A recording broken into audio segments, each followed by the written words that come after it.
Kag sa numero 1 sa mga balita subong adlaw, League of Cities of the Philippines pati na Visayan Bloc nagpabutyag sa suporta sa kay President Ferdinand Marcos Jr. Ang statement of support sa grupo ang ginpagwa kasunod sa mga ginahaboy nga pahayag batok sa presidente.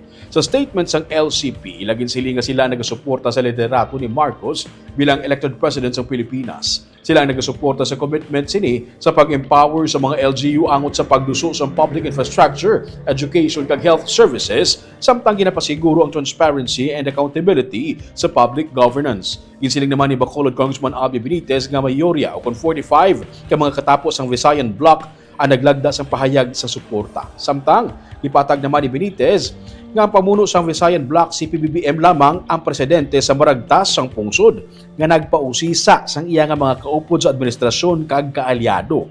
Nagapakita lamang ini sang iya nga sincero nga o kung sincero ang presidente sa away kontra korupsyon. Suno kay Benitez, wala man siya sang ihibalo kung tuod o kung hindi ang ginabuyan ni Senador Amy Marcos batok sa iyang utod. Pero isa sa mga palamangkutanon diri kung ano ang tinutuyo sang mga ginbuyan nga pahayag ng senadora.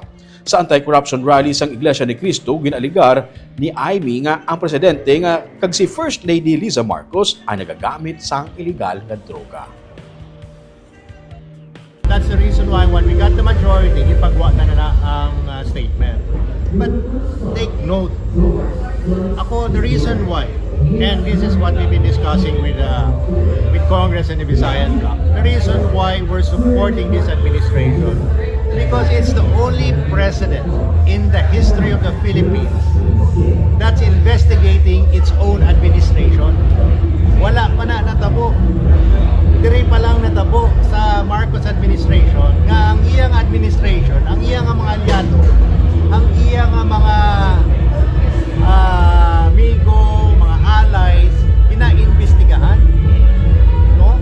So it shows a lot of character sa ating na president for him to do that.